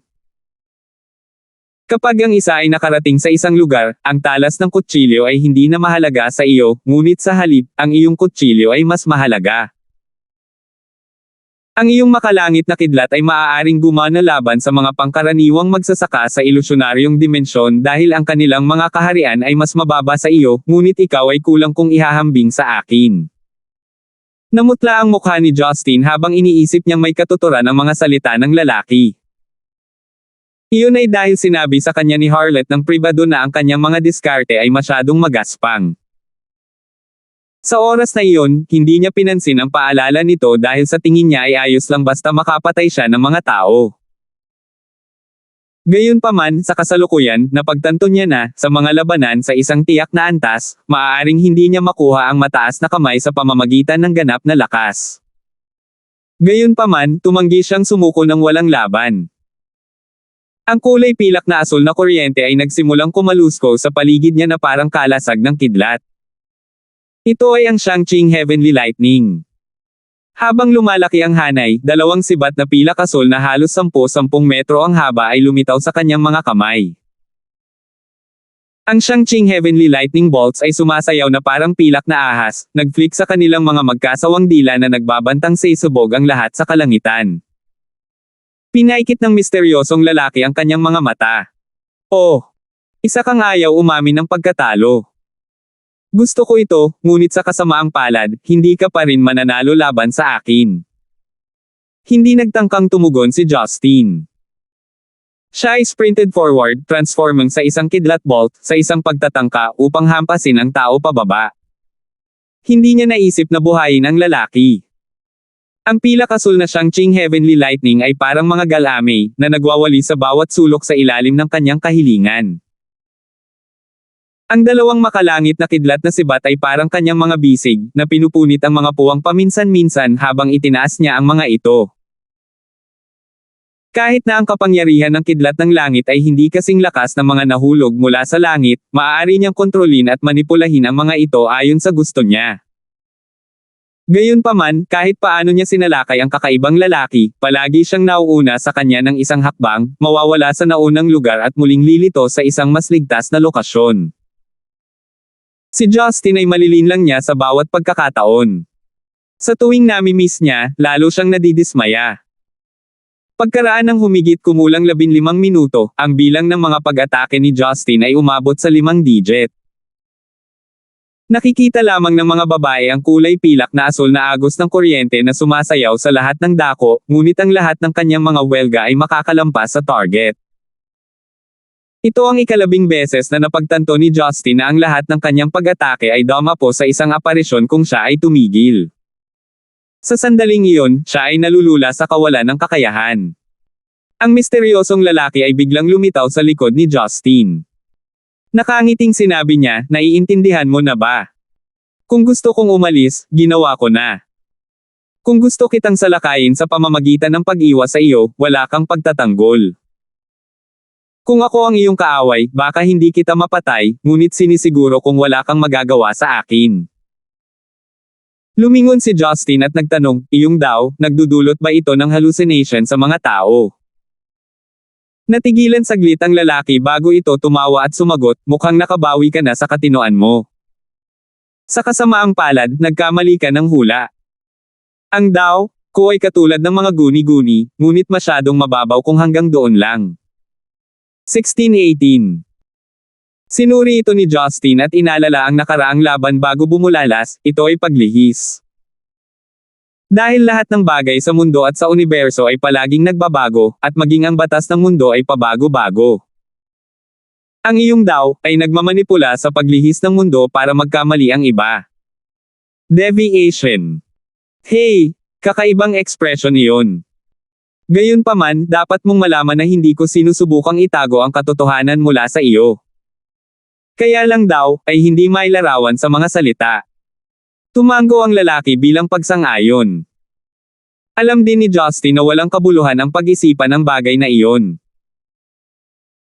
Sa kanyang kasalukuyang pangunawa, imposibleng ma-decode ang daw ng lalaki o talunin siya maliban kung ang kanyang kaharian ay maaaring tumaas sa isang mas mataas na antas o kung ang kanyang mga kakayahan ay naging mas mataas sa batas ng mundo.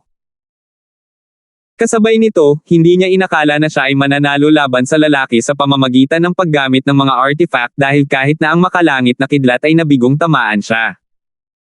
Stop beating around the bush and get straight to the point. Sino ka? Binawi ni Justin ang Shang-Ching Heavenly Lightning at mahinahong tinanong siya. Huwag kang masyadong mag-alala. Umupo muna tayo habang nag-uusap tayo. Ngumiti ang misteryosong lalaki at muling nagpakita sa kastilyo sa isang iglap. Sumimangot si Justin ngunit sinundan pa rin siya pabalik. Nang makitang siya ay ligtas at maayos, ang mga babae ay nagpakawalan ng sama-samang buntong hininga. Nang makaupo na silang lahat, biglang sinenyasan ng lalaki si Leia, na nasa braso ni Marian, habang nakangiti ng mabait.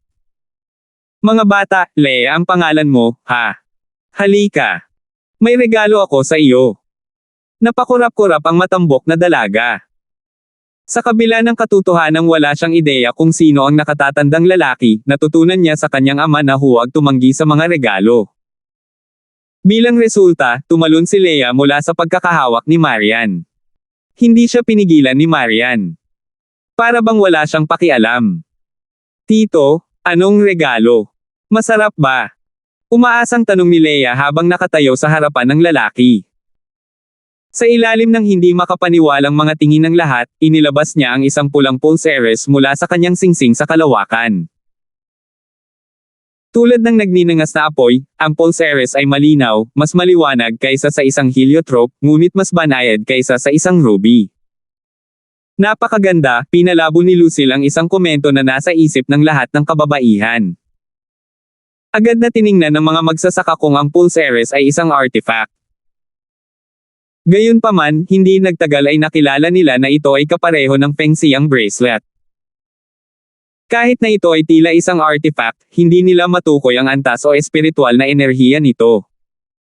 Baka sa mukha ni Leia ang pagkadismaya. Nagustuhan niya ang magagandang bagay, ngunit ang isang pulseres ay hindi kasing akit ng pagkain. Kitang-kita ng lalaki ang pagbabago ng ekspresyon nito kaya napangiti ito at sinundot ang chubby cheek nito. Ikaw ay isang walang utang na loob, ikaw ay maliit na babae. Sa kabila ng pananakot ay tinulungan pa rin niya si Leia na isuot ang bracelet. Tulad ng lahat ay nalilito sa kanyang ginawa, ang sumunod na pangungusap mula sa kanya ay namangha sa kanila. Ang bracelet na ito ay tinatawag na Wofeng, ito ay isang pares ng Feng Xiang bracelet. Nang makitang nalilito pa rin sila, idinagdag niya, sa totoo lang, ang tunay na pangalan ng Feng Xiang bracelet ay Kengluan.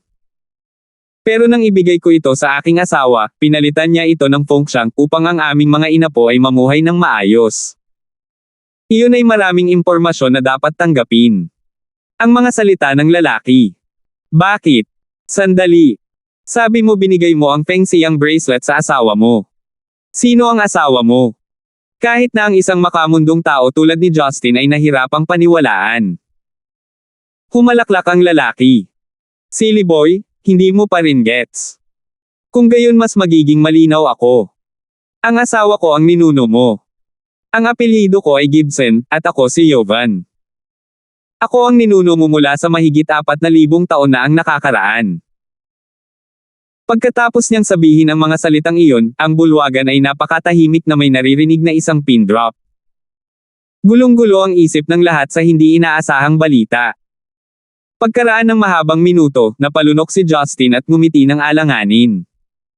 Stop joking. Nahuhumaling ka ba sa pagiging ninuno ng isang tao? Sa kabila ng kanyang mga salita, nagsimula na siyang maniwala dahil kahit si Harlot ay kababalik lang sa mundo. Umiling si Jovan at bumantong hininga. Bigla niyang kinuha ang Feng Xiang bracelet na kilala rin bilang Qingluan mula sa kanyang space ring. Isang nakakagulat na eksena ang lumitaw. Ang dalawang pulsares, sina Qingluan at Hufeng, ay kumikinang ng maliwanag sa berde at pula. Biglang, dalawang sinag ng apoy, berde at pula, ang bumaril sa kanila. Sinasabayan ng malulutong na hiyawan ng mga ibon, isang berdeng phoenix at isang pulang phoenix ang nagmula sa mga pulsares at sumayaw sa bulwagan. Ilang sandali pa, lumipad sila pabalik sa mga bracelet. Wala ni isang bakas ang naiwan na parang walang nangyari. Gayunpaman, ang mga may cultivation base ay nakadarama ng napakalaking espiritual na enerhiya at pang-aapi mula sa kanila. Banal na artifact. Nagulat si Justin dahil natitiyak niya na ito ay isang pares ng nangungunang mga banal na artifact sa anyo ng mga pulsares. Tila ginuginitin ni Jovan ang nakaraan habang siya ay nananaghoy, mahigit na 4,000 taon na ang nakalipas. Ang Windfire Wheels ay muling nagsama. Windfire Wheels. Saglit na nag-isip ang lahat kung nagkamali ba sila ng pagkarinig sa kanya. Napakaraming nangyari sa isang araw na hindi nila maiwasang isipin kung guni-guni lang ba ang lahat. Hindi natuwa si Justin. Sinasabi mo ba na ang pares ng bracelets na ito ay ang Windfire Wheels na ginamit ni Neze sa Investiture of the Gods? Ang Investiture of the Gods ay isang nobela lamang. Hindi mo maiisip na ito ay totoo. Ngunit ang mga pulsares ay orihinal na Windfire Wheels. Nasa harap mo rin ang mga ito. Ito ay mga dakilang sinaunang banal na artifact na ibinigay sa akin ng aking Panginoon, na ibinigay ko sa aking asawa bilang tanda ng aking pag-ibig. Gayunpaman, ang kanyang talento sa paglilinang ay karaniwan, kaya ito ay namatay sa aming pamilya 4,000 taon na ang nakalilipas. Bilang isang heirloom libu-libong taon. Habang nagsasalita, ipinasa niya ang Qingluan kay Marian. Ang Windfire Wheels ay muling nagsama, kaya ibibigay ko ito sa iyo. Sa sandaling iyon, sa wakas ay naniwala sa kanya ang lahat, at lahat sila ay tumingin sa kanya ng may paggalang, lalo na ang mga babae. Tutal, ninuno siya ng lalaki nila. Si Justin ay tila hindi nabigla sa kanyang ninuno. Pursing his lips, he remarked, kaya ang isang fossil na tulad mo ay buhay pa. Gaano ka kawalang puso na makita ang iyong mga inapo na namamatay sa nakalipas na libu-libong taon. Ang bloodline ng Gibson ay natapos ng maraming beses. Napangiti si Jovan. Mali ka. Hindi ko pinapansin ang mga gawain ng pamilya Gibson palagi dahil madalas kong nililinang. Ang pamilya Gibson ay nakatayo pa rin nang wala ako. Dapat sinabi sa iyo ng lolo mo kung bakit nananatili ang pamilyang Gibson hanggang ngayon. Ang sumusuporta sa pamilyang Gibson ay hindi ang bloodline, ngunit ang pakiramdam ng kaluwalhatian na nakaugat sa ating mga buto. Ang matandang iyon ay mahilig magsalita ng walang kaparerekan tulad nito, at lumalabas na ikaw ay pareho. Umiling si Justin, nakitang masyadong corny ang pahayag. Pagkaraan ng ilang segundo, tumawa siya at nagpatuloy, dahil ninuno mo ako, hindi ka pwedeng pumunta rito para guluhin ako, di ba? Nandito ka ba para tulungan ako dahil alam mong may problema ako? Oo nga pala, sabi mo may mentor ka. Dahil kaya nilang ibigay sa iyo ang Windfire Wheels, tiyak na makapangyarihan ang mga ito. Buhay pa ba ang iyong mentor? Also, how about giving you some the temperature? Kita mo, ang mga tao sa Earth ay namamatay. Hindi ba sila dapat tumulong na iligtas ang mundo? Ang mga babaeng nanunood sa gilid ay hindi napigil ang takpan ng kanilang mga bibig at tumawa. Masyado siyang carefree. Gaya ng inaasahan ng biolohikal na ama ni Leia, naiisip na niyang pagsamantalahan ang kanyang ninuno. Hindi nakakagulat, natarante si Yovan sa sunod-sunod na tanong ni Justin. Nakaturo sa kanya, naghanap siya ng mga salita ng mahabang panahon bago tuluyang pumirma at ngumiti. Ano ang dapat kong sabihin tungkol sa iyo? Halos malito mo ako doon. Pagkatapos, bumangon siya at mariing sinabi, ang sakuna na ito ay ang kapalaran ng mga tao. Gagampanan mo ang isang mahalagang papel sa pagtukoy ng kanilang kaligtasan o kamatayan. Hindi ko kailangang pumunta dito ng personal, ngunit ginawa ko ito para sa kapakanan ng ating mga pinagmulan. Kaya't humingi ako ng pahintulot sa aking tagapagturo. Nakipag-sparring ako sa iyo upang maging malinaw ka sa iyong mga kakayahan kung totoo man ito. Nagawa kong tulungan kang umunlad, gayunpaman, hindi kita matutulungang labanan ang iyong mga kaaway. 1619. Nawala ang ngiti sa mukha ni Justin. Palibhasa'y katawa-tawa ang buong paliwanag, natawa siya sa pagkagalit. You've got to be kidding me. Mukhang hindi ka mas mahina kaysa sa akin. Kung magpapatuloy ito, lahat ng tao sa Earth ay mamamatay, ngunit ikaw at ang iyong tinatawag na mentor ay tumatangging tumulong. Plano mo bang panoorin akong makipag-ayos sa mga Diyos? Naglaho ang aking asawa. Kailangan ko siyang mahanap para wala akong oras na mag-alala tungkol sa kaligtasan ng tao. Si Justin ay unang tuwang-tuwa nang matuklasan ang isa pang makapangyarihang presensya sa Earth, ngunit sa huli, siya ay ganap na nagalit. Kung pananatilihin ni Harlot ang kanyang pagiging walang pakialam at tumanggi na tumulong, may mga elite pa rin na magagawa. Gayunpaman, ang makapangyarihang mga taong iyon ay nagnanais na umupo sa likod na nagpapahintulot sa sakuna na maganap. Ano ba? Alam nilang hindi ako sapat na makapangyarihan, ngunit plano nilang hayaan akong harapin ang mga Diyos ng mag-isa. Sa anong batayan? Galit na galit si Justin. Nang marinig ng mga babae na sinabi ni Justin na nawawala ang kanyang babae, agad nilang naisip si Jane, kaya mabilis silang lumapit at nagtanong tungkol sa kanya. Huminga ng malalim si Justin bago maikling ipaliwanag sa kanila ang pagkidnap kay Jane. Nag-alala ang lahat dahil lumalala na ang sitwasyon. Tila inaasahan ni Yovan ang reaksyon ni Justin, kaya hindi siya nagalit. Sa halip, ngumiti siya at sinabing, unang-una, may mga bagay na hindi kasing simple ng iniisip mo. Kapag magkaiba tayo ng pananaw, natural na magkaiba tayo ng opinyon. Pangalawa, makatitiyak ka na maayos ang babae. Gayunpaman, hindi siya babalik hanggang sa huling sandali ng sakuna na ito. Ikaw ang dumukot kay Jane. Anong ginagawa mo? Lalong nagalit si Justin at halos lipad sa galit. Kung hindi dahil alam niyang hindi siya katapat ni Yovan, binugbog na sana niya ito, anuman ang pagkakakilanlan ng huli bilang kanyang ninuno. Isang misteryosong ngiti ang ibinigay ni Yovan. Pagdating ng panahon, malalaman mo ang lahat. Hindi maiiwasan ang kakaharapin mo, anak. Pinili mo ang sarili mong landas, at kailangan mong gawin ang pangwakas na desisyon. Kailangan mo lang tandaan na ang desisyon mo ang magtatakda ng kapalaran ng sangkatauhan, ngunit ito ay desisyon lamang para sa iyo. Alam kong may kakayahan kang pumili upang maging mas malakas. Depende lahat sa pagtatanong kung gusto mo na ba ako o hindi. Tila nabalisa ang kanyang mga salita, nagdilim ang ekspresyon ni Justin. Naikuyom niya ang kanyang mga kamao at walang sinabi. Itinagilid ni Gibson suyuan ang kanyang ulo at tumingin kay Jincel, na tahimik sa buong panahon. Hindi ako makakatulong sa iba pang mga isyu, ngunit ang iyong babae dito ay mayroong 9 meridian, at umaasa siya sa iyong paglilinang upang mabisang sugpuin ang lason. Matutulungan kita sa paggamot nito. Sa pagtatapos ng kanyang pangungusap, si Yovan ay naglabas ng isang maliit na jade scroll, na ginamit upang itala ang mga diskarte sa paglilinang, at inihagis ito sa kanya. Ito ay isang 9 revolving yang cultivation technique. Maaari nitong suklian ang mga meridian ng isang taong may 9 o 9 Gibson meridians. Sa katunayan, ang 9 Meridian ay isang napakabihirang likas na pangangatawan na maaaring maging lubhang makapangyarihan kapag nilinang. Ang pagkakaiba lamang ay ang mga nasa ilusyonaryong dimensyon ay walang kamalayan sa pamamaraang ito ng dakilang sinaunang kasanayan at kung maaari mong gamitin ito ng maayos. Ang pamamaraang ito, walang alinlangan na magkakaroon ka ng magandang kinabukasan. Si Jinsel ay mukhang nasa sabik, at ang kanyang mga mata ay namumula na parang hindi siya makapaniwala na ito ay totoo.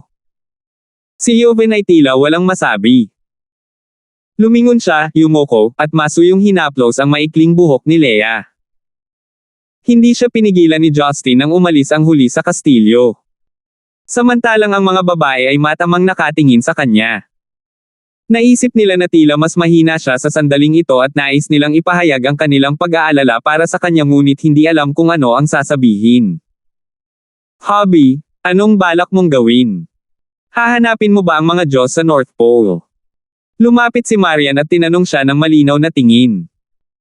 Itinaas niya ang ulo niya at tinapunan siya ng matalim na tingin. Ito ay isang komplikado, puno ng kawalan ng kakayahan at kalungkutan.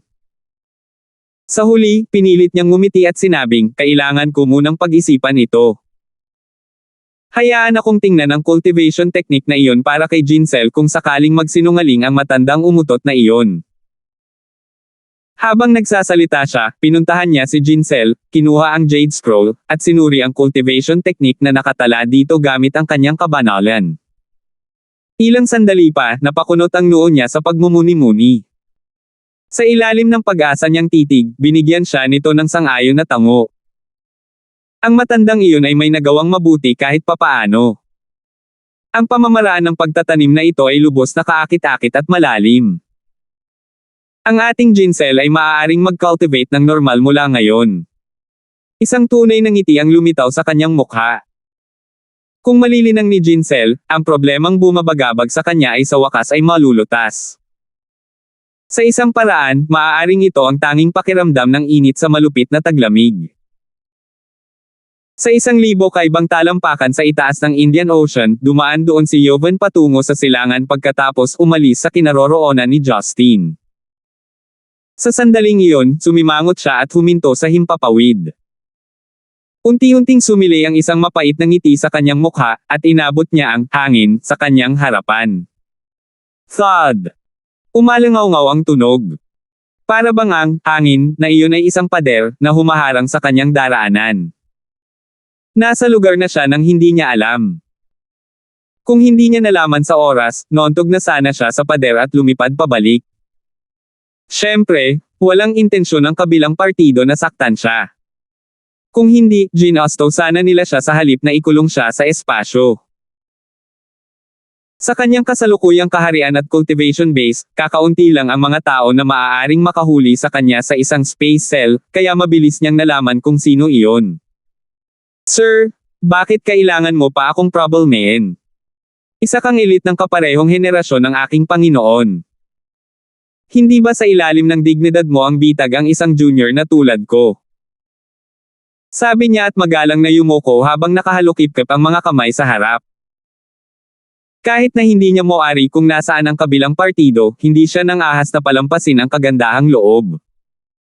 Sa isang kisap mata, isang napakagandang figure na nakasuot ng puti ay lumitaw sa itaas niya. Sa mga ulap na nakapalibot sa kanya, para siyang Diyosa. Ang babaeng iyon ay walang iba kundi si Harlot na pumunta sa kaharian ng Honghuang. Sa sandaling iyon, hindi na siya mukhang walang pakialam. Sa halip, isang layer ng hamog na nagyelo ang tumakip sa kanyang mukha, na naging sanhi ng kanyang hitsura mabangis. Anak, nasaan ang mentor mo? Dalhin mo ako sa kanya, malamig na tanong niya. Nagulat si Yoven nang makaramdam siya ng matinding pressure sa kanya. Tama ang kanyang mentor. Bago sa kanya, ang Nine-Tailed Divine Fox ay isang napakabihirang talento sa Queen Clan. Nakaramdam siya ng panghihina sa presensya nito na para bang nagpakita ang kanyang amo. Para bang siya ay isang sanggol bago ang isang higanti, napaka-vulnerable kaya hindi siya nag-alinlangan na madali siyang papatayin ni Harlot. Sa totoo lang, kahit si Justin ay hindi siya nakita sa ganoong kalagayan, kung saan nailabas niya ang lahat ng kanyang true yuan.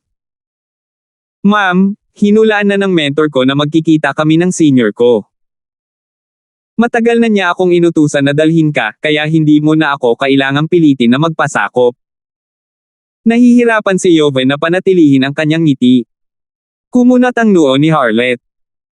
Matapos bawiin ang kanyang truyuan, nag-aalinlangan siyang nagtanong, sinasabi mo ba na ang iyong mentor ay nagpahayag ng intensyon na makipagkita sa akin?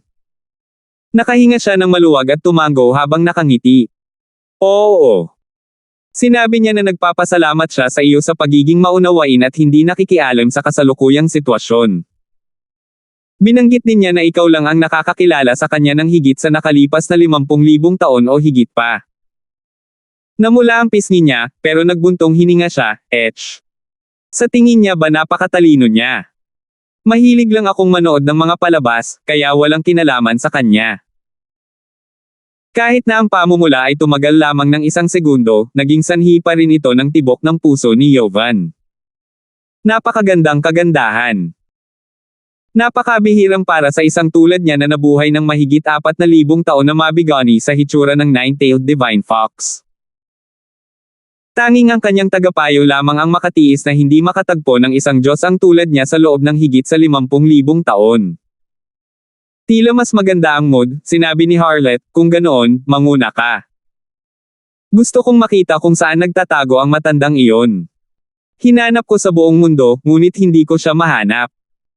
Hindi nang ahas si Joven na ipagpaliban pa ang mga bagay-bagay. Agad naman itong sumunod at sumenyas na sumunod siya bago tumungo sa silangan. Mabilis silang kumilos, kaya sa 1 segundo, nakarating sila sa kabilang dulo ng Earth, isang tropikal na isla sa Jamaica, Latin America. Ang isla ay lubhang kulang sa pag-unlad, na may iilan lamang na mga residential na lugar na matatagpuan sa gitna ng luntiang kagubatan. Ang mga bahay ay kadalasang binubuo ng mga kubo ng damo at putik, at ang daan-daang taga-isla ay American Indian. Inilibot ni Harlet ang kanyang tingin sa kanyang paligid bago pinaikit ang kanyang mga mata ng hindi makapaniwala at nagtanong, ang iyong mentor. Nananatili siya rito. 1620. Hindi dahil tumingin si Harlet sa lugar, ngunit hindi niya moari kung bakit may gustong manirahan sa isang primitive at magulo na lugar. Bukod dito, hindi nakaakit-akit ang magagandang tanawin na ipinagmamalaki ng isla. Dahil sa pandaigdigang pagbaba ng temperatura, ang rainforest ay nasa panganib. Bagamat mas mataas ang temperatura kumpara sa ibang mga lugar, ito ay pansamantala lamang. Sa loob lamang ng ilang buwan, ang mga puno ay malalanta. Sumangayon na tumango si Joven at nagpatuloy sa pamumuno. Sa gitna ng isla, malapit sa hilagang bahagi ay isang kabundukan na 300 talampakan sa ibabaw ng antas ng dagat. Isang hindi nakikitang kubo na gawa sa kahoy ang itinayo sa ibabaw nito, at patungo doon ay isang paliko-likong kalsada. Ang isang gilid ng kubo ay nakaharap sa isang bangin habang ang iba pang 3 panig ay kagubatan.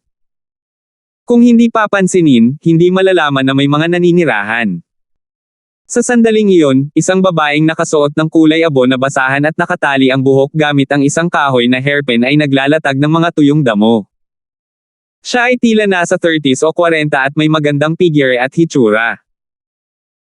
Gayunpaman, ang kanyang lumang kasuotan ay ikinubli ang kanyang kagandahan, na ginagawang tila bastos siya. Nang lumitaw si Joven kasama si Harlet sa labas ng kubo, inilapag ng babae ang bamboo basket at ipinahid ang kanyang mga kamay sa kanyang damit bago humarap kay Harlet ng may paggalang. Bagaman hindi siya ngumiti, kumilos siya ng may kagandahang asal, nakayuko habang binabati, pagbati, ma'am. Pagkatapos, bumalik siya sa paglalatag ng mga halamang gamot sa rack para matuyo. Pinagmasdan ni Harlet ang kanyang figure ng nakakaintriga at tinanong si Jovan habang nakangiti, siya ba ang iyong senior na disipulo? Isang mapait na tawa ang pinakawalan niya. Para bang hindi rin niya alam kung paano haharapin ang kanyang matandang disipulo. Oo. Ang pangalan niya ay Elsa, isa sa mga ninuno ng Lee clan sa Zenica. Siya ay isang taong walang pag-aalinlangan, ngunit iginagalang kanya. Mangyaring huwag pansinin ang kanyang kawalang galang. Humajejek si Harlet. She's acting like I thought her man.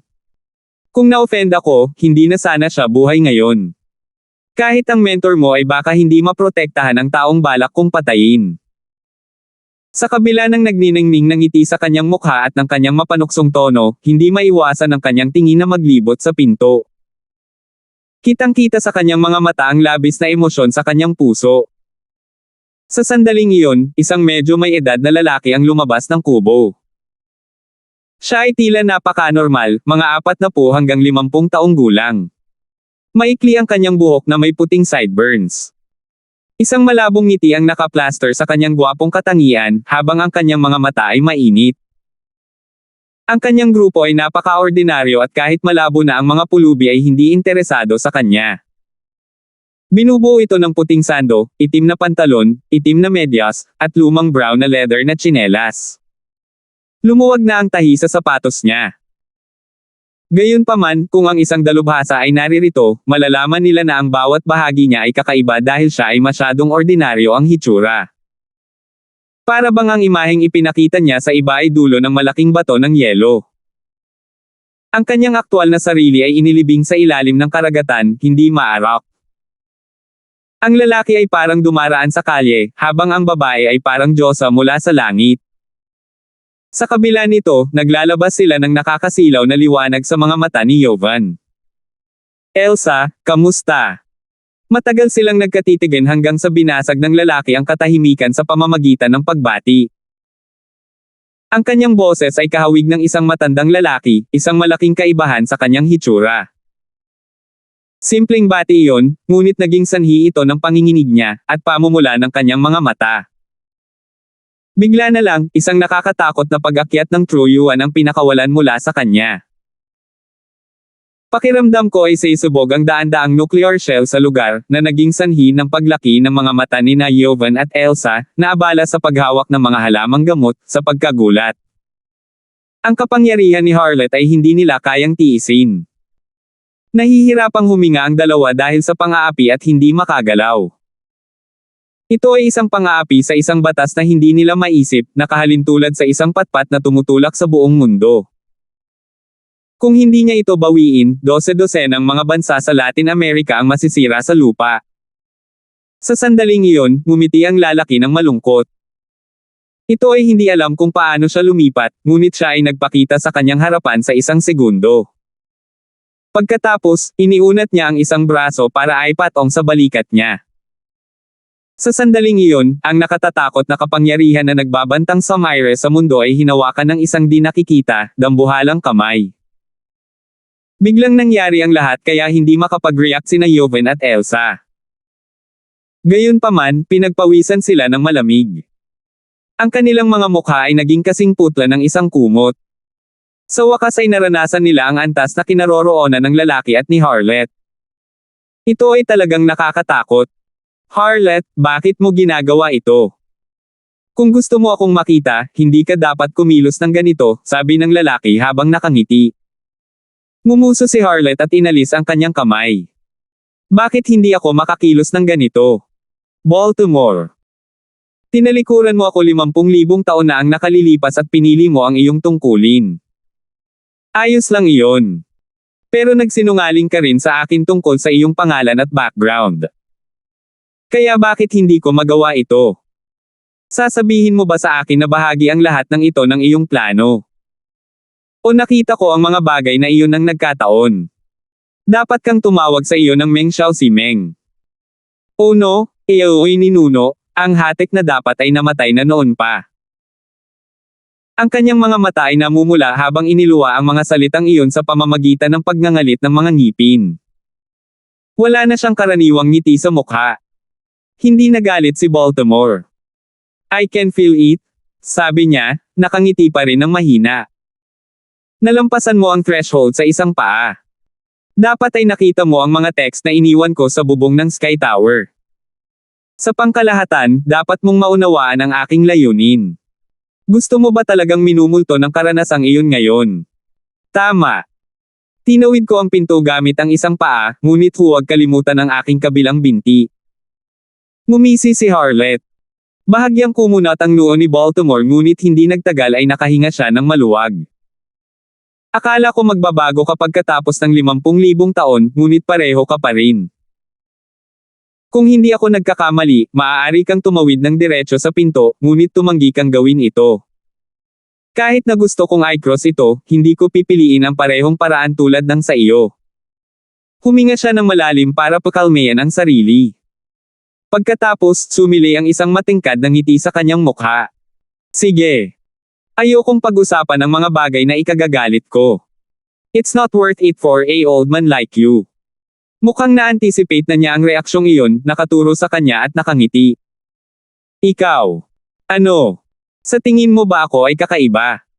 Dapat ba akong patuloy na umiyak at sumigaw at pagkatapos ay makipag-away sa iyo? Ayokong patayin ang iyong mga disipulo. Magaling akong panatilihing masaya ang aking sarili. Kung hindi, hindi ako maaaring manatili sa nakakainip na 10,000 Demon Realm sa loob ng 50,000 taon. Si Harlot ay binigyan siya ng tagiliran na mata at nag-waltz sa kanyang kubo. Ang buong lugar ay amoy herbs na may simpleng kasangkapan.